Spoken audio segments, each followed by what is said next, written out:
I am Narendra Naik from Mangalore in India. I am the president of Federation of Indian Rationalist Associations. I am a spokesperson of one of the pro-science movements, the rationalist movement. Our central mission is to make people think scientifically, rationally, and go according to the Constitution of India, which has got an Article 51AH, which says that it's the duty of every citizen to develop scientific temper, the spirit of inquiry, and humanism. Our movement has a unique place.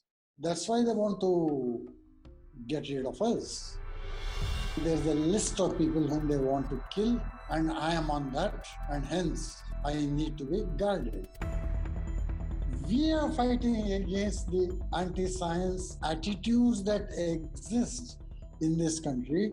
For example, today we are taking up the coronavirus pandemic. Scientific misinformation is being promoted by the government which is in power. We are taking up the claims of the various non-scientific people. For example, the astrologers, the puja, people who do worship and rituals, people who claim quack remedies. In fact, there was a cow's urine party just a few days before the lockdown in which they were drinking cow's urine and saying that it will stop the coronavirus from infecting them. Initially, when the pandemic started, it was ignored. One of the cabinet ministers said that with all these millions of gods in this country, they'll all protect us against this coronavirus. Just yesterday, it was burning the candle. Week before that, it was banging pots and pans. And everybody said, oh, the coronavirus is killed by this. Brilliant maneuver by our prime minister. But nothing happened. The cases went on increasing. We have got another man who calls himself as Sadguru or a good guru, and he is the man who speaks up for the government. So when we have people like that, the religious leaders in top positions unofficially advising the government, where does science go? It goes for a toss. The Anti-Black Magic Act is a small step in the direction to remove these superstitions from the society. They're all used to exploit the people. We are fighting against that. Separation of religion and state is the most important for the primacy of science in our public life. We are in for a disaster unless things change, because we are a very crowded nation, particularly when you take the metropolitan cities.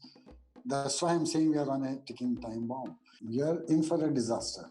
That's all I can say.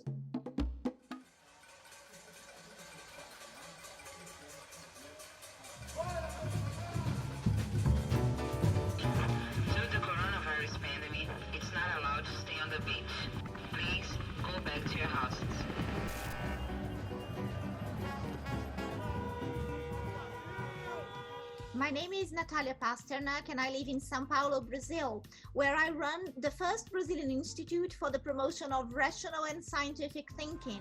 It's true that people are banging pots and pans at the windows every time that the president makes a statement as a way to protest. With regards to science, Brazilian government's response to the pandemic has been the worst possible. The government disregards all scientific evidence that the lockdown is necessary and there are no medications and we will not have a vaccine soon.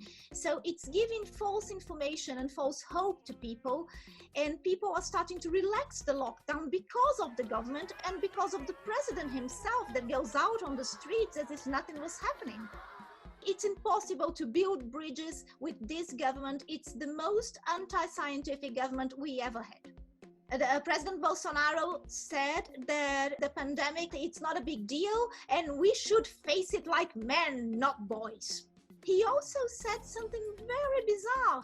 He said that Brazilians should be studied because they are immune to anything. They can go into the sewers and come out unscathed. The public response to the pandemic is much better than the president's. And if we take the example of what's happening in the favelas, the drug lords organized the lockdown in the favelas.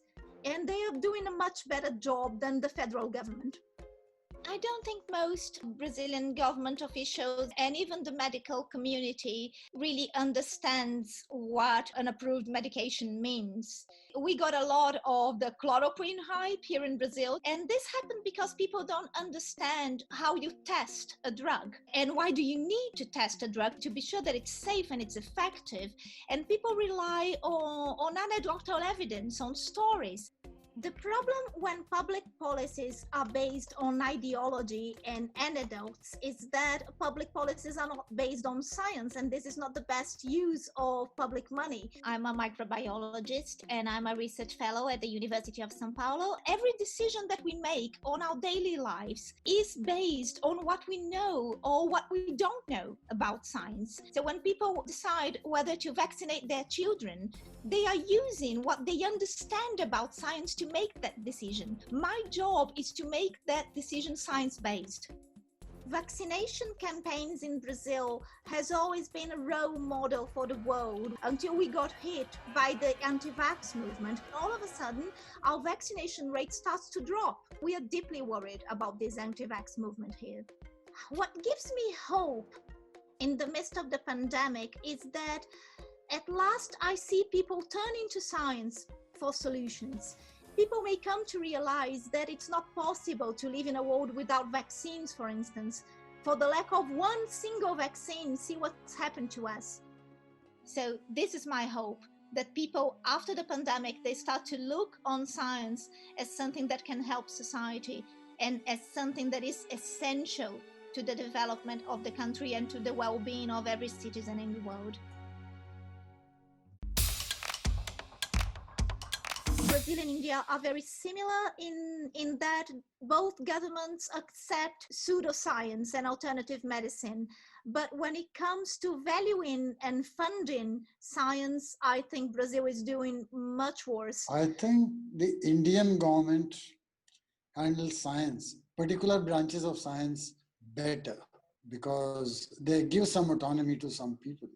Yeah, I think the lessons that we can get from this pandemic is for the government to value science and to value science funding. Yes, because the government has now realized that quack medicines will not work.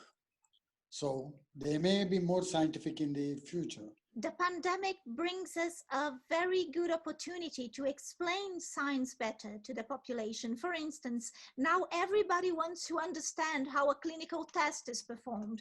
Everybody wants to understand how a vaccine is made.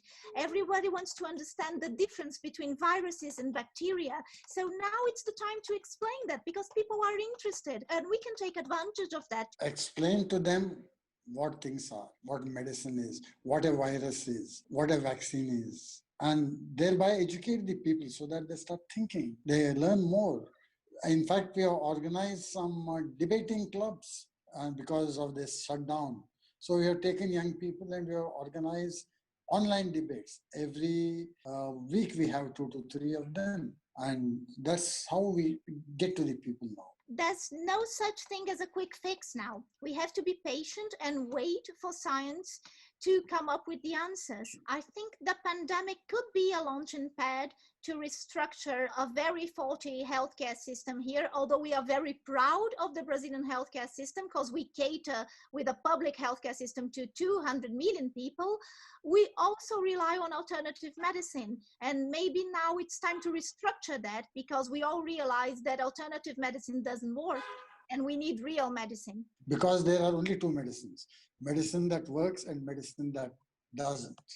So what doesn't work is called as alternative medicine and it has no place in any medical system.